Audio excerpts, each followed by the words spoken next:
दोस्तों, अगर मैं आपको कहूं कि आप एक ऐसी लॉटरी का टिकट खरीद लीजिए जिस लॉटरी के टिकट को आपके अलावा 120 से 150 करोड़ लोग और भी खरीदने वाले हैं, तो आपको क्या लगता है आपके पहला प्राइज़ यानी कि फर्स्ट प्राइज़ जीतने के चांसेस कितने हैं?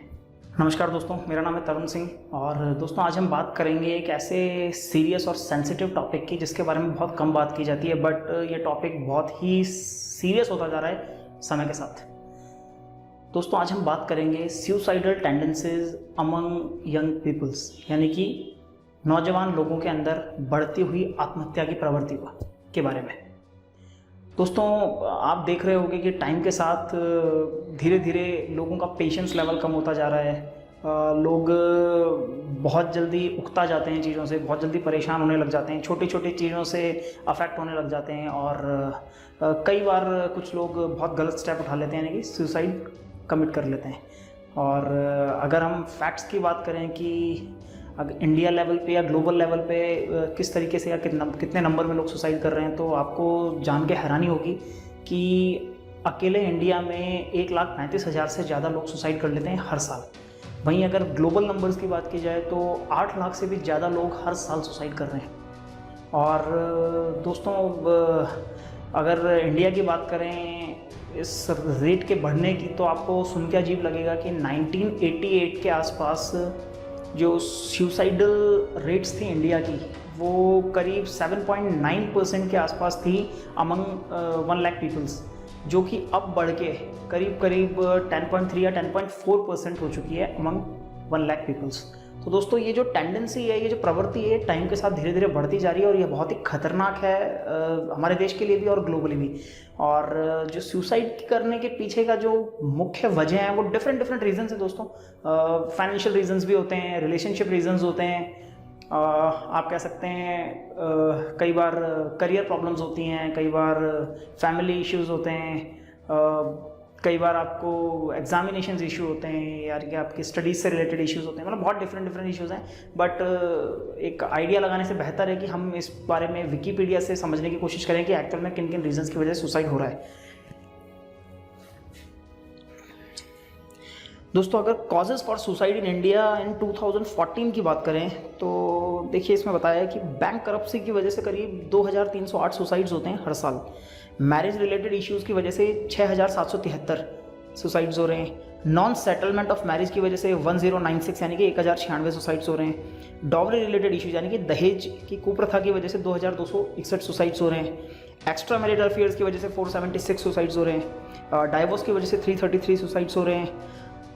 इसमें एक अदर्स भी है 2607। इसके अलावा फेलियर इन एग्जामिनेशंस की वजह से 2403 यानी कि करीब लमसम 2,500 के आसपास सुसाइड्स हो रहे हैं। इम्पोर्ट ऐसी इनफर्टिलिटी की वजह से 332 सुसाइड्स होते हैं हर साल। अगर अदर फैमिली प्रॉब्लम्स की बात की जाए तो मोर देन 28,000 यानी कि 28,602 के करीब सुसाइड्स हर साल होते हैं इस प्रॉब्लम की वजह से। इलनेस यानी कि बीमारी की वजह से 23,746 सुसाइड्स होते हैं। डेथ ऑफ डियर पर्सन यानी कि आपके किसी प्रिय के चले जाने की वजह से या उनके देहांत की वजह से भी 981 सुसाइड्स होते हैं। ड्रग अब्यूज़ या एडिक्शन की वजह से, जो कि काफ़ी आजकल फेमस हो रखा है टॉपिक, 3,647 यानी कि 3,647 सुसाइड्स होते हैं हर साल। फॉल इन सोशल रेपुटेशन यानी कि आपकी बदनामी वगैरह होने की वजह से भी 490 अराउंड सुसाइड्स होते हैं।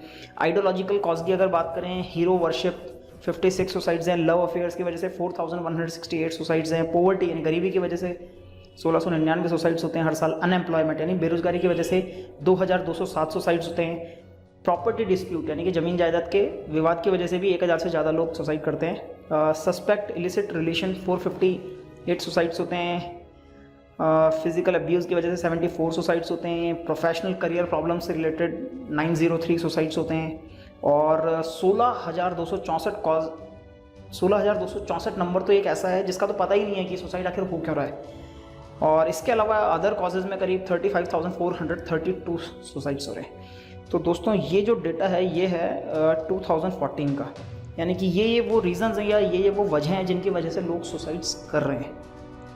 अब दोस्तों वापस लौटते हैं, मैंने आपको एक लॉटरी की बात बताई थी इससे थोड़ी देर पहले कि अगर आप एक ऐसी लॉटरी खरीदते हैं जो आपके अलावा 120 से 150 करोड़ लोग और भी खरीद रहे हैं, तो आपको क्या लगता है कि क्या आपको फर्स्ट प्राइज़ मिल सकता है? तो आप में से बहुत से लोग शायद हंसेंगे कि यार जहाँ 100 में से 1 का नंबर आना वो ही बड़ा मुश्किल हो जाता है। तो 120 से 150 करोड़ पार्टिसिपेंट्स और हैं, और अगर आप उनमें से इमेजिन करें कि क्या मुझे फर्स्ट प्राइज़ मिल सकता है तो भला कैसे हो सकता है, almost next to impossible feel होता है। बट दोस्तों मुझे बताते हुए बड़ी खुशी हो रही है कि ये फर्स्ट प्राइज़ आपको मिल चुका है, यानी कि ये लॉटरी आपकी लग चुकी है। और ये लॉटरी आपकी तब लगी थी जिस दिन आप इस दुनिया में आए थे, यानी कि जिस दिन आप इस दुनिया में एज ए ह्यूमन बीइंग पैदा हुए थे, ये लॉटरी आपकी उसी दिन लग गई थी। दोस्तों आपको शायद लग रहा होगा कि मैं टॉपिक से भटक रहा हूँ, यानी कि कहाँ तो मैं सुसाइडल टेंडेंसीज़ या सुसाइड्स के बारे में बात कर रहा हूँ और फिर कहाँ मैं लॉटरी की बात कर रहा हूँ। बट बिलीव मी दोस्तों, ये दोनों चीज़ें आपस में कनेक्टेड हैं, और कैसे है वो मैं आपको भी आगे बताऊँगा। दोस्तों एक्चुअल में इस पूरी अर्थ पे, यानी कि पूरी पृथ्वी पे करीब 120 से 150 करोड़ विभिन्न प्रजातियाँ पाई जाती हैं जीवों की, यानी कि डिफरेंट टाइप के स्पीसीज़ पाई जाती हैं, जो कि करीब 120 से 50 करोड़ हैं। इसमें आपके कुछ भी हो सकता है, गधा, घोड़ा, कुत्ता, बंदर, बिल्ली, चूहा, मछलियाँ, पक्षी, पेड़ पौधे, या आप कह सकते हो मॉस्किटोज़, मच्छर, मक्खियाँ, सब कुछ। ठीक है दोस्तों, क्या आप पैदा होने से पहले ये बात जानते थे कि आप एज एन ह्यूमन बीइंग ही पैदा होने जा रहे हैं? नहीं ना, क्योंकि 120 से 150 करोड़ डिफरेंट स्पीसीज़ में से केवल एक नंबर 1 सबसे बेस्ट स्पीसीज़ है ह्यूमन बीइंग, और आप उसी में पैदा हुए हो। तो ये एक बहुत बड़ी लॉटरी लगना नहीं है तो क्या है? दोस्तों मैं आपको कुछ छोटी सी चीज़ इमेजिन करवाना चाहूँगा। एक बार इमेजिन कीजिए आपके पैदा होने से पहले का टाइम। थोड़ा सोचने में आपको अजीब लग रहा होगा कि पैदा होने से पहले का टाइम कैसे इमेजिन कर सकते हैं। देखो जो इंडियन माइथोलॉजी है उसके अंदर एक कंसेप्ट है आत्मा का, यानी कि सोल का। तो एक बार के लिए हम यकीन कर लेते हैं, जो यकीन नहीं भी करते हैं उन पे, कि हमारे अंदर एक सोल है, ठीक है। और जिस दिन हम पैदा होते हैं उस दिन हमारे सोल को एक बॉडी मिल जाती है, यानी कि एक स्ट्रक्चर मिल जाता है। अब अपने पैदा होने से पहले का टाइम एक बार इमेजिन कीजिए। सोचिए ऊपर गॉड के पास कोई डिपार्टमेंट है, और उस डिपार्टमेंट में सब सोल जाती हैं, उसके बाद उनका लेखा जोखा होता है, जो भी है XYZ, और फाइनली आपको एक बर्थ दिया जाता है, ठीक है, कि आपको इस स्पीसीज़ के रूप में पैदा होना है या इस प्रजाति के अंदर पैदा होना है, ठीक है। अब सोचो आप एक लाइन में लगे हुए हो और आपके आगे पीछे और भी बहुत सारी सोल हैं, और वहाँ ये डिस्कशन चल रहा है कि अरे यार वो जो आगे काउंटर है उस काउंटर पे एक पर्ची मिलेगी, रजिस्ट्रेशन होगा, एक पर्ची मिलेगी, उसमें लिखा हुआ आएगा कि आप कौन सी स्पीसीज़ के रूप में पैदा होने जा रहे हो, यानी कि किस प्रजाति में पैदा होने जा रहे हो। वो कुछ भी हो सकती है, डिफरेंट स्पीसीज़ हैं। अब डिस्कशन ये चल रहा है उस क्यू के अंदर, यानी कि उस लाइन के अंदर। आप सोच रहे हो कि हे भगवान, कैसे भी करके ह्यूमन बीइंग बना दो, हमें बस इंसान के रूप में जन्म मिल जाए, मज़ा आ जाएगा, नहीं तो हर जानवर की हालत ख़राब है, केवल एक ह्यूमन बीइंग ऐसा है जो कि सबको डोमिनेट करता है, जो कि सबसे स्ट्रॉन्ग है। तो सब एक्साइटेड हैं, लेकिन सबको ये चीज़ सपने की तरह लग रहा है, ड्रीम की तरह लग रहा है कि कहाँ नंबर आएगा यार। अर्थ पे तो इतनी सारी स्पीसीज़ हैं, करीब 120 से 150 करोड़ स्पीसीज़ हैं। ह्यूमन बीइंग जो कि सबसे बेस्ट है, कैसे मिल पाएगा? तो सब लोग बस ऊपर वाले से दुआ कर रहे हैं। और सोचो आप उस काउंटर पे जाते हो, और काउंटर पे जैसे आप रजिस्ट्रेशन के बाद आपको पर्ची मिलती है, उस पर्ची में लिखा होता है कि you are going to bond as a human being. आपकी खुशी का ठिकाना नहीं रहता, आप पागल हो जाते हो, आप उछलते हो, नाचते हो, डांस करते हो, और आपको समझ नहीं आता है कि अपनी खुशी को कैसे एक्सप्रेस करो। सोचो उस दिन आप कितने एक्साइटेड होंगे एज ए सोल, कि आप एज ए ह्यूमन बीइंग अर्थ पे जा रहे हो, यानी कि आप एज ए ह्यूमन बीइंग पैदा होने जा रहे हो।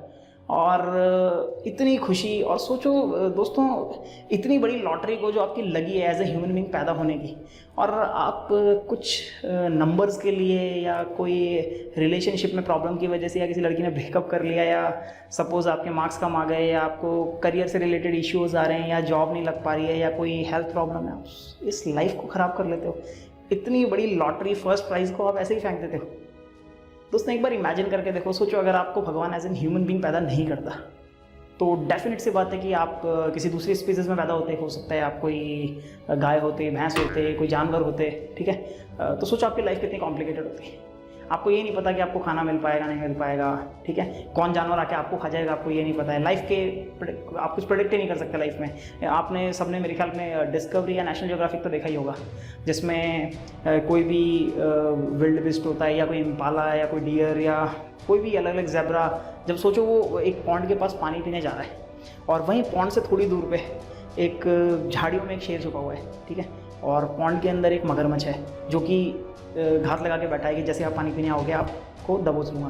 तो सोचो दोस्तों, पानी, प्यास लग रही है आपको पानी पीना है, ठीक है, और आपको पता है कि अगर मैं पॉन्ड के पास जाता हूँ पानी पीने, तो पहला खतरा तो वो है वो शेर मुझे आके मार देगा। दूसरा खतरा, वो पानी के अंदर मगरमच्छ बैठा है, वो आपको आके मार सकता है। और तीसरा खतरा कि अगर आप नहीं जाते हो तो आप प्यासे ही मर जाओगे।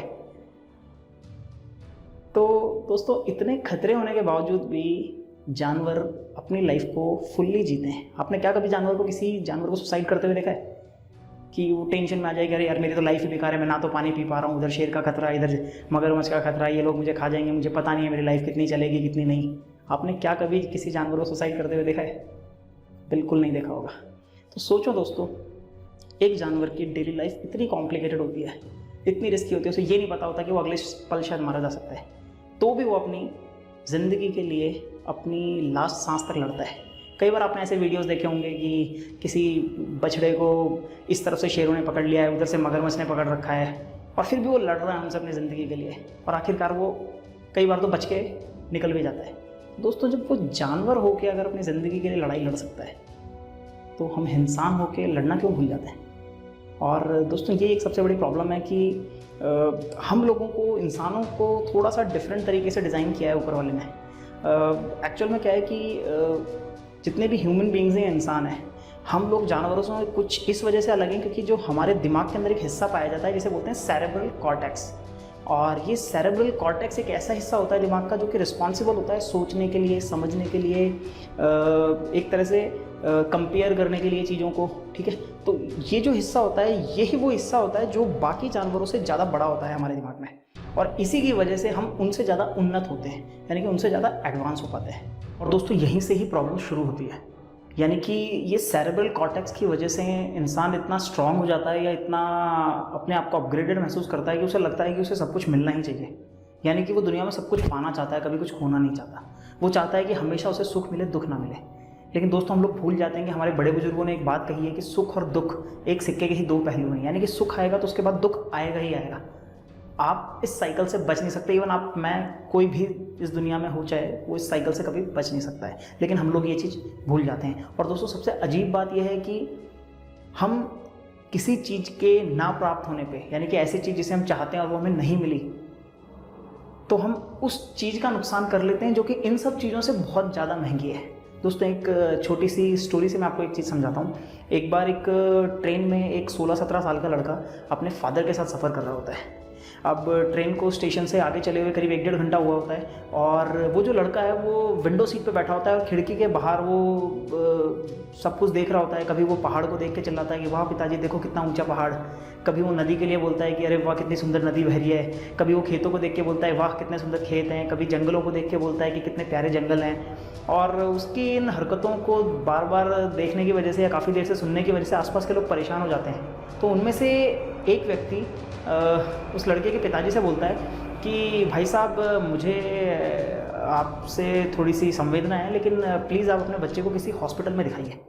तो उसके पिताजी मुस्कुराते हैं और मुस्कुरा के बोलते हैं कि सर एक्चुअल में मैं इसको हॉस्पिटल से ही लेके आ रहा हूँ, और ज़िंदगी में आज इसे पहली बार आंखें मिली हैं, यानी कि ये इस दुनिया को आज पहली बार देख रहा है। दोस्तों, सोचो वो लड़का इतना एक्साइटेड होता है क्योंकि वो सब चीज़ें उसे इतनी सुंदर लगी होती हैं, उसको कभी मौका ही नहीं मिला होता इन चीज़ों को देखने का। और वहीं हम लोग जो कि हमेशा से इस दुनिया को देख रहे हैं, महसूस कर रहे हैं, इस सब के बीच में ही हैं, तो भी हम एडमायर करना भूल जाते हैं। और यही प्रॉब्लम है दोस्तों हम सबके साथ। हम लोग जो चीज़ें हमारे पास हैं, हम उनको एडमायर करना भूल जाते हैं, उन्हें, उनकी प्रशंसा करना भूल जाते हैं, उन्हें महसूस करना भूल जाते हैं। और हमेशा हमारे दिमाग में वो चीज़ें रहती हैं जो कि हमें कभी नहीं मिल पाई या नहीं प्राप्त हो पाई। यानी कि जो हमारे पास है हम उसकी कदर नहीं करते, लेकिन उस चीज़ के लिए परेशान रहते हैं जो कि हमारे पास नहीं है। और यही सबसे बड़ा कारण बनता है हमारी परेशानियों का, हमारे असंतोष का। और इसी की वजह से धीरे धीरे हमारे मन में कुंठा का भाव जागने लग जाता है, यानी कि फ्रस्ट्रेशन का भाव जागने लग जाता है। और जब एक लिमिट से ज़्यादा बढ़ जाता है तो कई बार इस तरह के सुसाइड कमिट्स कुछ बच्चे, कुछ नौजवान या कुछ उम्रदराज लोग भी कर लेते हैं।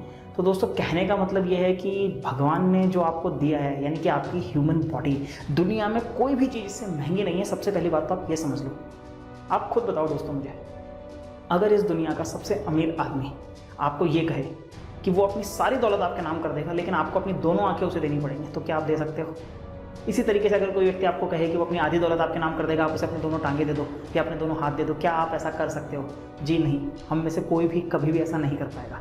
तो दोस्तों, खुद सोचो, हमारी दोनों आंखें इतनी महंगी हैं कि इस दुनिया का सबसे अमीर आदमी अपनी पूरी दौलत खर्च करके भी उन्हें नहीं खरीद सकता।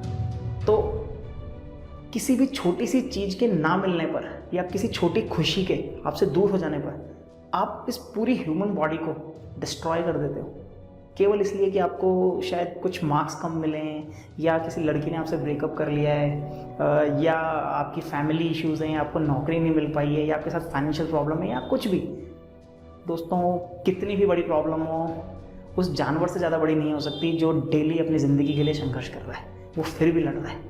तो आप इंसान होकर लड़ना क्यों भूल जाते हो या क्यों छोड़ देते हो?